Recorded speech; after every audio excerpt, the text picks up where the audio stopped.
Fala pessoal, aqui é o professor Herbert Almeida, estou aqui de volta agora para comentar, dentro do concurso do TCE de Minas Gerais, a prova de Direito, a disciplina de Direito Administrativo especificamente. Tivemos 20 questões, uma questãozinha ou outra um pouquinho mais complicada, mas em linhas gerais foi uma prova até considerada tranquila, perto da prova de controle externo, que ao meu ver estava bem mais complicada. Mas agora já vamos direto para o quadro, começando a corrigir as nossas questões de direito administrativo, falando primeiramente da questão 51. Ele fala assim, considerando a origem, a natureza jurídica, o objeto e os diferentes critérios adotados para a conceituação do direito administrativo, assinale a opção correta.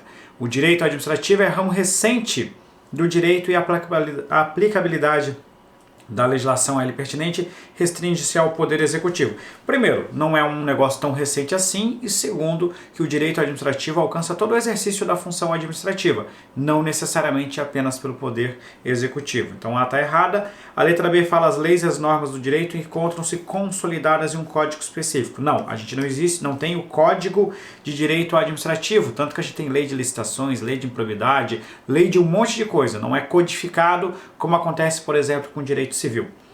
Letra C, no direito administrativo adota-se o modelo francês. Também está errado numa prova de Tribunal de Contas, você jamais pode errar isso. A gente tem o modelo inglês de jurisdição una, que é o modelo que é adotado no Brasil. O sistema francês de jurisdição dual ou do contencioso administrativo não é adotado no direito brasileiro. Letra D, o direito administrativo disciplina direitos consolidados e estáveis. O direito disciplina uma série de situações que se alteram ao longo do tempo, né? O tempo todo a gente tem novas interpretações, novas legislações, a sociedade como um todo muda, então o direito como um todo ele é mutável, ele não é estável. E a letra E, o objeto do direito administrativo é o estudo da função administrativa. Bem tranquila, esse aqui que é o nosso gabarito. O gabarito então da questão 51 é a letra E. Questão 52, as tarefas precípuas da administração pública incluem, letra A rejeição normativa e a aprovação orçamentária. Olha, a administração pública ela não aprova o seu próprio orçamento e ela nem pode rejeitar a normatização. Letra B, o incentivo setorial e a solução de conflitos normativos. Ora, o primeiro ponto que seria esse tal de conflito normativo. Segundo que isso não é função da administração pública. Se eu fosse falar aqui de um conflito de normas, a gente até na interpretação a administração pública vai fazer até uma análise, um confronto sobre isso. Mas eventualmente o Poder Judiciário é que pode ter mais esse tipo de função. Mas afinal de contas, o que seria incentivo setorial? Isso não é uma atividade específica da administração pública. Exercício do Poder Jurisdicional não entra na atividade da administração pública e sim na atividade do Poder Judiciário. Quando eu falo administração pública aqui, no direito administrativo, a expressão é adotada basicamente dentro do exercício da função administrativa. Então não envolve o exercício da função jurisdicional. A prestação de serviços públicos e a fiscalização contábil. Fiscalização contábil ela não entra especificamente quando a gente fala de atividade da administração pública, no sentido que a questão está querendo nos dar aqui, porque fiscalização contábil entra mais dentro dessa espécie de formas de controle, entre outras coisas. Pelo gabarito da questão, pela melhor alternativa, aí você vai entender o porquê que a letra D está errada. A realização das atividades de fomento e prestação de serviços públicos. Quando a gente fala de atividades ou de tarefas precípuas da administração pública, nós estamos falando basicamente da prestação de serviços públicos, que é uma. Nós temos do exercício do poder de polícia, que é a outra situação. O fomento, que é quando você apoia a iniciativa privada na prestação de serviços à sociedade, como por exemplo você faz por intermédio das organizações sociais, e também a atividade de intervenção. Seriam essas aqui as 4 atividades precípuas da administração pública. Até faz fiscalização contábil, mas não entra dentro de uma atividade finalística, uma atividade precípua que o poder público exerce. Por isso que o gabarito da 52 também é a alternativa E. Questão 53. O ato administrativo adequado para se instituir comissão encarregada de elaborar proposta de edital de concurso público para provimento de cargos públicos é a... Aqui, na verdade, assim, essa questão, de certa forma, a gente podia até questionar alguns aspectos e eu não gosto dessas questões de classificação ou de atos específicos dentro do ato administrativo, porque cada livro fala uma coisa e na prática quase ninguém segue o que está nos livros, né? Mesmo assim, normalmente isso aqui se faz por intermédio de uma portaria. A portaria que normalmente é utilizada para designar servidores para certas atividades, para formar comissões, entre outras situações. Por isso que o instrumento adequado aqui seria a portaria. Mas por que eu fiz essa crítica? Porque, olha, às vezes, isso acontece por decreto. Às vezes a gente pega lá o governador do estado instituindo uma comissão de licitação, uma comissão para para elaborar um edital de concurso público, nada impediria que o governador fizesse isso por intermédio de um decreto. Isso também seria possível na prática. O instrumento mais adequado, no entanto, normalmente utilizado é a portaria, por isso que o gabarito acaba sendo a alternativa aí. Alvará é aquele que ocorre por intermédio das licenças e autorizações, normalmente para funcionamento de estabelecimentos comerciais. Aviso é um tipo específico de ato ordinatório que se destina a passar comunicações aos servidores. E resolução normalmente é uma espécie de instrumento normativo que é adotado por autoridades que não sejam o chefe do Poder Executivo. Por isso que o gabarito aqui seria a alternativa E. Tem que ter bastante frieza na questão aqui, porque foi uma série de alternativas, de questões com alternativa E. O rapaz, vocês na hora que elaboram a prova, ai meu Deus, não vai ser esse monte de E, não. Calma, tem que ter cautela. Marcou, banca o seu gabarito. Voltando para a tela, a questão 54. Assinale a opção correta a respeito da extinção de atos administrativos. O ato administrativo será anulado caso o administrador deixe de atender condição necessária para a permanência de uma vantagem. Isso aqui não é anulação, isso aqui é o que a gente chama de cassação. É o que acontece, por exemplo, quando você extrapola os limites da sua carteira de habilitação. Por isso que a A está errada. O ato de delegação é revogável a qualquer tempo somente por autoridade superior. Não, quem revoga o ato de delegação é a própria autoridade competente. C. O ato passível de revogação por conselheiro do TCE de Minas Gerais não apresenta vícios. Esse aqui que vai ser o nosso gabarito, por quê? Porque a revogação é um ato discricionário que incide sobre um outro ato administrativo discricionário válido. É um ato que incide sobre atos válidos. É o desfazimento de um ato válido por razões de conveniência e oportunidade. Se você vai revogar o ato de um conselheiro, se é revogação o instrumento, eu não estou querendo saber qual é o caso, como que seria acontecer. A questão só está dizendo o seguinte, olha, o conselheiro praticou determinado ato e esse ato vai ser revogado, eu tenho que presumir que esse ato é válido. Porque se o ato fosse inválido, se o ato tivesse um vício, não caberia revogação, mas apenas anulação. Por isso que o gabarito é a letra C. O ato revogatório assinado por auditor do TCE de Minas Gerais é primário e vinculado. Olha, primeiro, eu entenderia que não é um ato primário, mas um ato secundário, justamente porque você só pode revogar porque antes você teve um primeiro ato praticado. Se for esse o sentido dessa expressão que a banca quis adotar. Mas eu não sei nem qual é a expressão que eles quiseram utilizar quando falarem em ato primário. Não sei qual o significado específico. No entanto, o segundo ponto é que acaba tornando a questão com certeza incorreta, porque a revogação é um ato discricionário que incide sobre outro ato discricionário. Então não é ato vinculado, letra D está errado. E o ato anulatório, determinado por conselheiro do TCE, tem eficácia ex nunc. A eficácia da anulação é ex tunc. O T de testa, a gente sempre fala isso nas nossas aulas, T de testa, você dá um tapa na testa e vai para trás, que é o efeito da anulação. Por isso que o gabarito aqui vai ser a alternativa C. Questão 54, letra C. 55. Caso deixe de emitir ato obrigatório no prazo fixado em lei, o analista de controle externo... Olha só, pessoal, quando a lei atribui uma competência a determinado agente, essa competência é irrenunciável. O simples fato de você deixar de cumprir uma competência já é um abuso de poder, já é um ato ilegal que pode ensejar a responsabilidade do servidor. Então, cometerá aqui uma forma de abuso de poder pelo descumprimento do seu poder de agir. Ele deveria ter feito alguma coisa. Letra A, está necessariamente declarando aceitação tácita de eventual pedido formulado? Não. Só haverá aceitação tácita quando a própria legislação falar que o silêncio vai configurar uma aceitação tácita. Agora, em regra, não tem como eu presumir que será uma aceitação tácita. Então, letra A está errada. B, não incidirá em qualquer penalidade, porque o silêncio não produz efeitos jurídicos. O silêncio não é ato administrativo, mas a gente sabe que o silêncio pode produzir efeitos jurídicos conforme dispuser a lei. Em algumas situações, o silêncio, por exemplo, representa uma aceitação tácita. Então, há casos em que o silêncio produz efeitos jurídicos mesmo assim ele não é considerado um ato administrativo. Letra B está errada.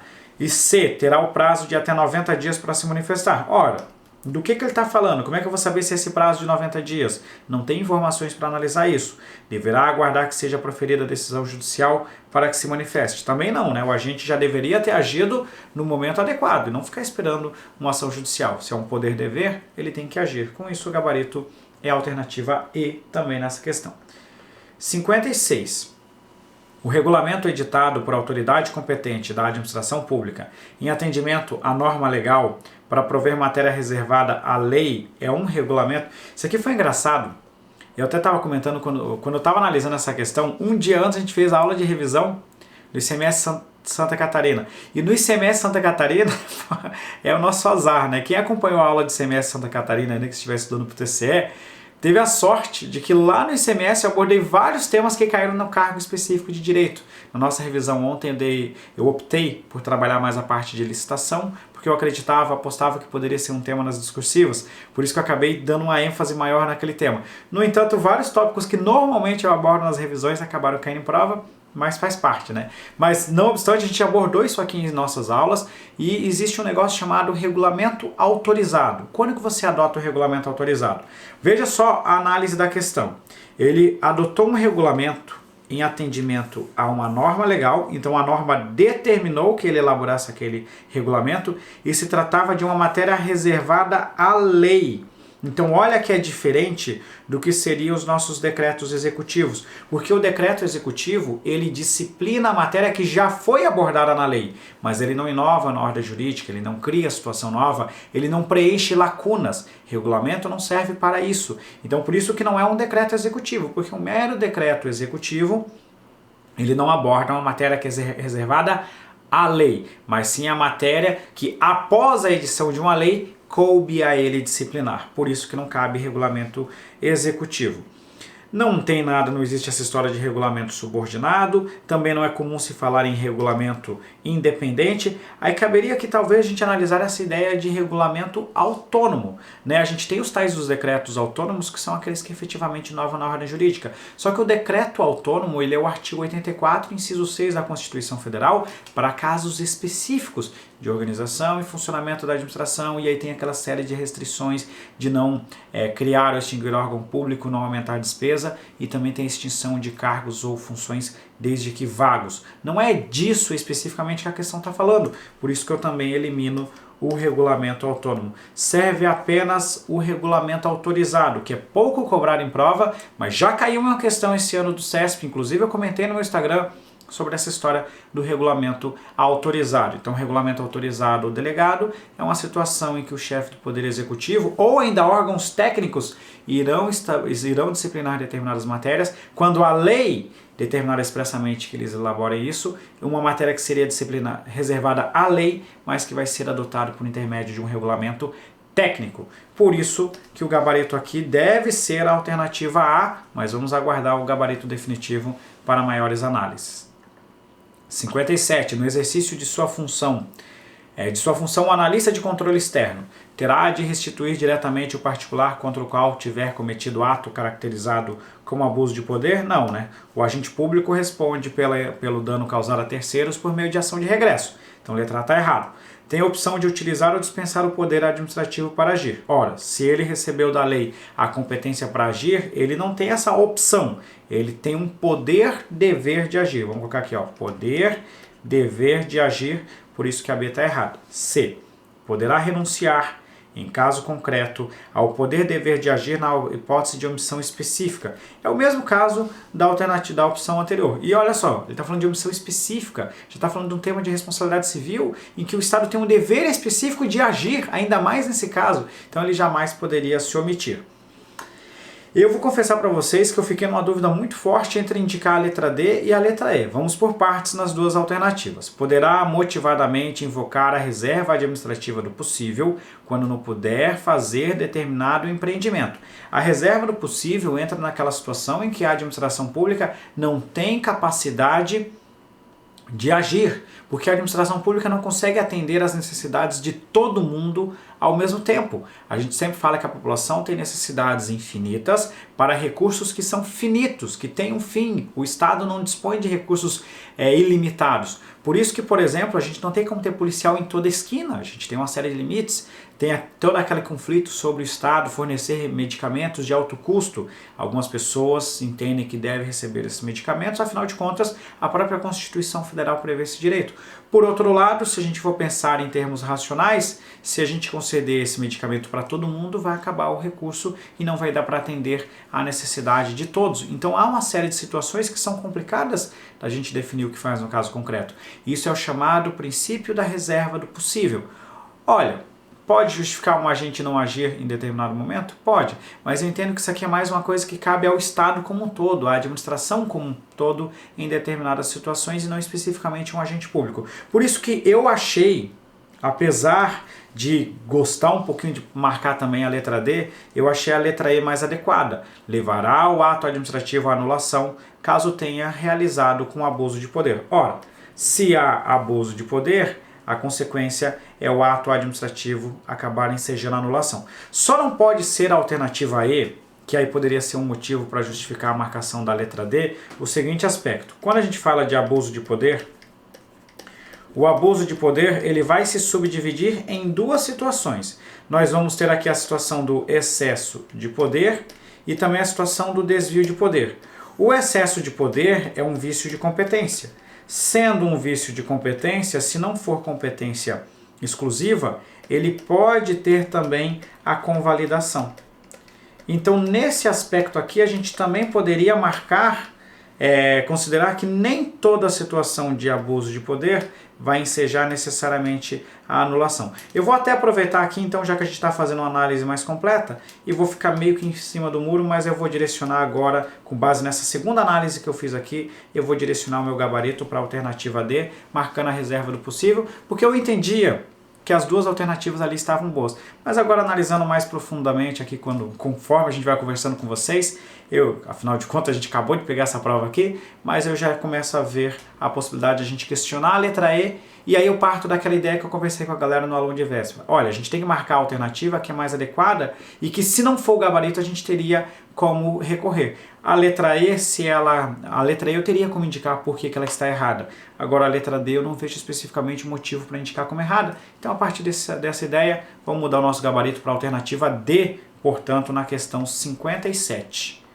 Questão 58. Assinale a opção correta de acordo com os princípios implícitos ou reconhecidos da administração pública. Essa é outra questão bem complicada. Com base no princípio da autotutela, a Câmara Municipal possui personalidade jurídica. Não, órgãos públicos não possuem personalidade jurídica.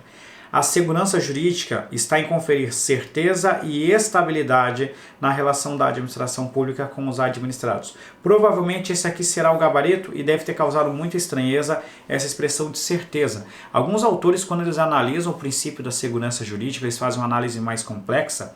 Inclusive o José Afonso da Silva é um dos que fala sobre essa situação e que fala que na segurança jurídica tem também uma ideia da certeza, mas não é uma certeza no caso que todo mundo vai ter uma certeza absoluta de que está tudo certo. A certeza ele entra meio na ideia assim da completude do ordenamento jurídico que ele deve fornecer aos administrados, os particulares, dentro daquela ideia de proteção, confiança, de boa-fé. Eles têm que ter a ideia de que o ordenamento jurídico de fato atende a todas as suas necessidades. Isso que entraria na ideia de certeza. Por isso que nesse contexto a letra B deve ser indicada como gabarito do CESP. Mas a letra C ela também é um pouquinho complicada, porque a letra C fala assim, segundo o primário do interesse público, cabe à administração rever os seus erros para restaurar a situação de irregularidade.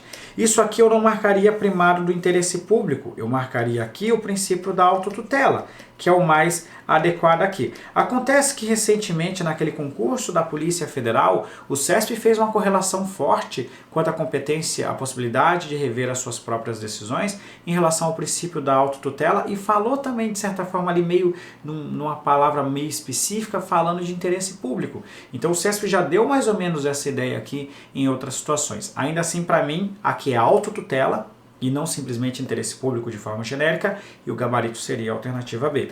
C. O princípio da indisponibilidade exige que os serviços públicos não sejam interrompidos. Aí não é indisponibilidade, mas princípio da continuidade do serviço público. E o princípio da precaução, ele não entra nessa ideia de correção administrativa dentro da norma. Isso aqui seria o princípio da legalidade, né? O princípio da precaução, ele significa que nas situações em que possa ocorrer algum risco para a sociedade, as autoridades públicas devem agir preventivamente para que esse risco não venha a se consumar. Então, por exemplo, quando vai conceder uma licença ambiental que possa causar grande impacto, a gente tem a inversão do ônus da prova. A própria pessoa que está pleiteando a licença tem que provar que o seu empreendimento não causa risco à população.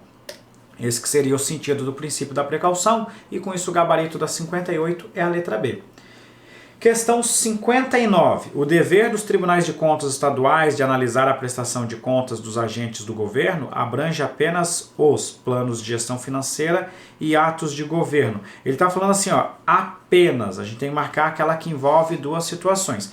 Olha, de certa forma, quando a gente fala de ato de governo, a gente está entrando dentro de uma ideia política. Apesar da gente falar em parecer prévio sobre as contas de governo, que é a expressão que a gente costuma utilizar, aqui não seria especificamente ato de governo no sentido mais político, mas sim no sentido mais de gestão, numa parte mais administrativa, que seria a própria competência dos tribunais de contas. Mas para mim é uma questão que também fica assim meio subjetiva da forma... Provavelmente isso aqui o CESP tirou de algum autor classificando essa situação.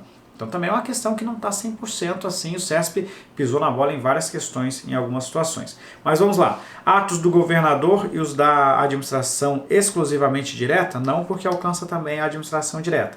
Atos de administração e os de governo? Também eu marcaria aqui como errado, considerando a expressão do ato de governo. Atos de administração e de gestão financeira. Para mim seria esse aqui o nosso gabarito, porque os tribunais de contas, na análise das prestações de contas, eles analisam toda a situação da administração pública e também da gestão financeira. Isso aqui faz parte da análise das contas. Então, por isso que para mim o gabarito seria a letra D.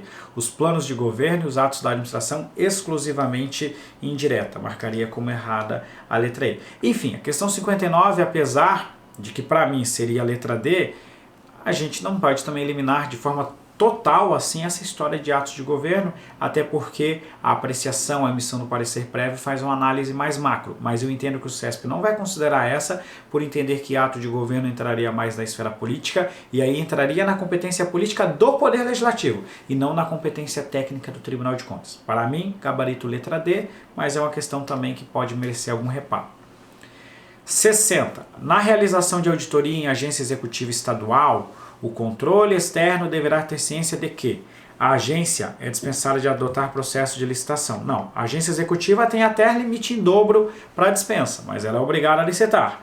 Os bens da agência são passíveis de penhora. Como em geral as agências elas podem possuir, por exemplo, natureza de direito público, podem atuar em áreas de interesse público, seus bens são considerados bens públicos, portanto são impenhoráveis.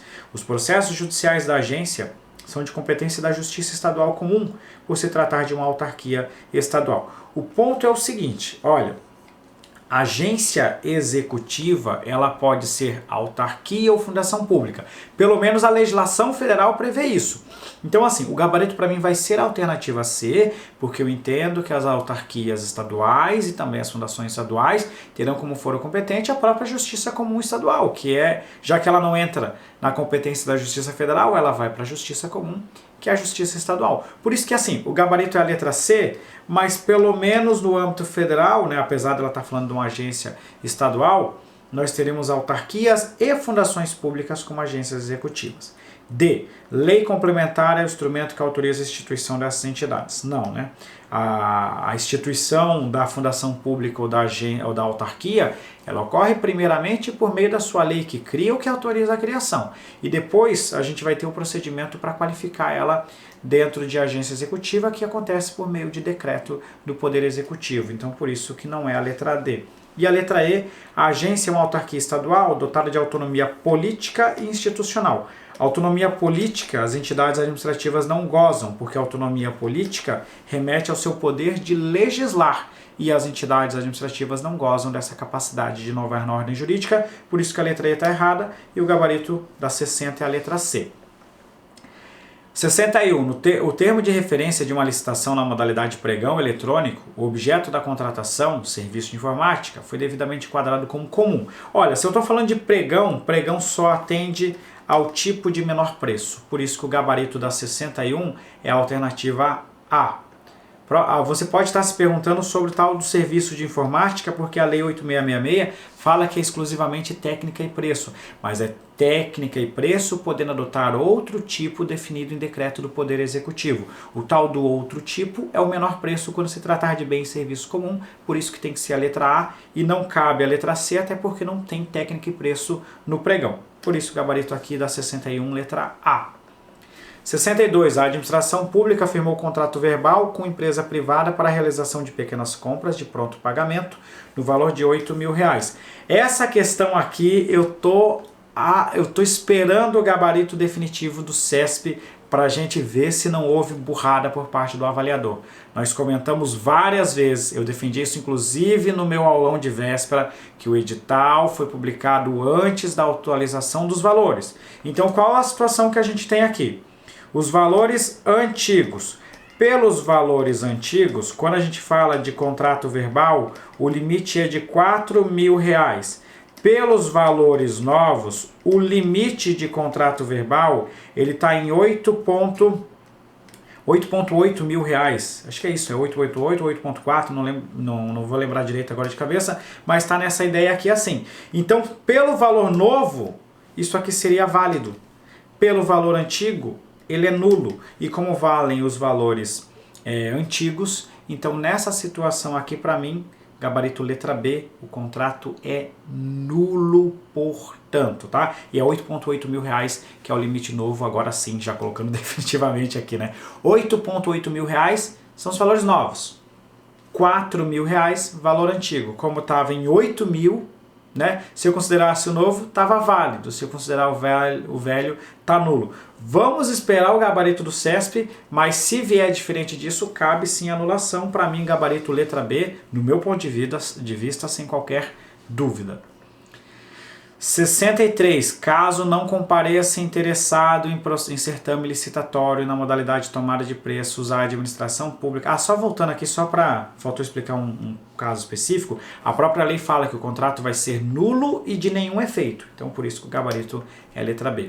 63. Caso não compareça interessado em certame licitatório na modalidade de tomada de preços, a administração pode firmar contratação direta, desde que, motivadamente, o potencial prejuízo para a realização de nova licitação e desde que sejam mantidas as condições constantes. Isso aqui é o que a gente chama de licitação deserta. Também abordamos na nossa aula de véspera, que é quando não comparece ninguém. A licitação deserta, quando a licitação for deserta, ela poderá ser dispensável, está lá no artigo 24 da Lei de Licitações. Por isso, gabarito letra A, portanto.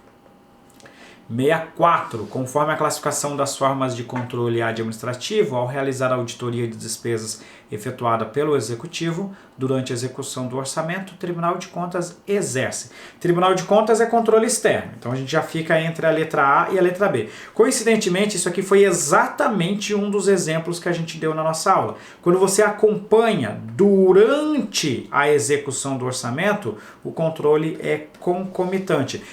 Enquanto vai executando o orçamento, eu já vou acompanhando a sua execução. O TCE de Minas tem comissão específica só para fazer isso. E é uma espécie de controle concomitante. Por isso que o gabarito é a alternativa A. 65. Durante a execução de um contrato de concessão de serviço público, a concessionária descumpriu as cláusulas contratuais, houve a instauração de processo administrativo, foi assegurada ampla defesa e foi comprovada a inadimplência da concessionária. Quando a gente fala aqui de serviços públicos, a gente tem várias formas de extinção. A encampação, ela exige lei autorizativa prévia, indenização prévia e razões de interesse público. São essas as situações. A caducidade é que vai ocorrer na situação de inadimplência da nossa contratada. Então, por isso que o gabarito é a letra B. Rescisão é uma forma de extinção quando o inadimplente é o poder público, que não é o caso que a gente está tratando aqui, dependendo de uma ação judicial para essa finalidade. Anulação no caso de ilegalidade e resgate não é forma de extinção de contrato administrativo. Com isso, 65, letra B. 66. Mariana, servidora pública aposentada, reingressou no serviço público após a verificação, em processo, de que não subsistiam os motivos determinantes de sua aposentadoria. Caiu uma questão quase idêntica por outro cargo. Quando são insubsistentes os motivos da aposentadoria, haverá o que a gente chama de reversão. Lembre-se sempre, reverte a aposentadoria. Aproveitamento é o servidor disponível. Reintegração, o servidor que foi demitido, mas foi anulada a demissão. Recondução naquela situação do estágio probatório, isso estaria mais na legislação federal, e a readaptação quando houver alguma limitação física ou mental. Com isso, o gabarito da 66, letra E. 67. A 67 também é interessante, a gente está falando do regime próprio de previdência social, foi uma das últimas aulas do nosso curso da área de direito à legislação de previdência lá do estado de Minas Gerais. Vamos analisar os nossos itens. O servidor titular de cargo efetivo em determinado estado da federação é filiado ao regime próprio de previdência social. Perfeito. Quando cedida ao órgão ou entidade de outro ente federado, permanecerá vinculado ao regime de origem. Esse item aqui está devidamente correto, porque o que acontece? Você está vinculado ao regime próprio. Se você é cedido, a gente parte da ideia de que a cessão é algo temporário.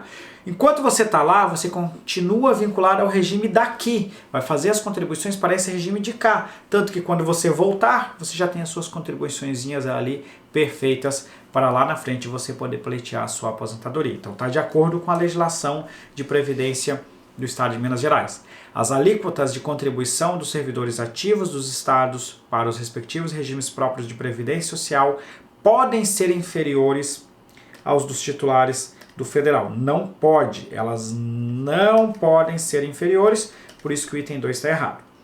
E o item 3 fala assim: salvo a disposição constitucional em contrário, os regimes próprios de previdência social dos servidores públicos dos estados não poderão conceder benefícios distintos dos regimes previstos no regime geral de previdência social. Perfeito. A regra é que sejam os mesmos benefícios, exceto se a Constituição trouxer alguma situação diferente. Por isso que com isso o item 1 e 3 estão certos e o gabarito é a alternativa C. 68, no que se refere às PPPs, a Lei Geral das Parcerias Público-Privadas, aplica-se aos órgãos da administração pública direta dos poderes executivo e legislativo, mas não ao Poder Judiciário.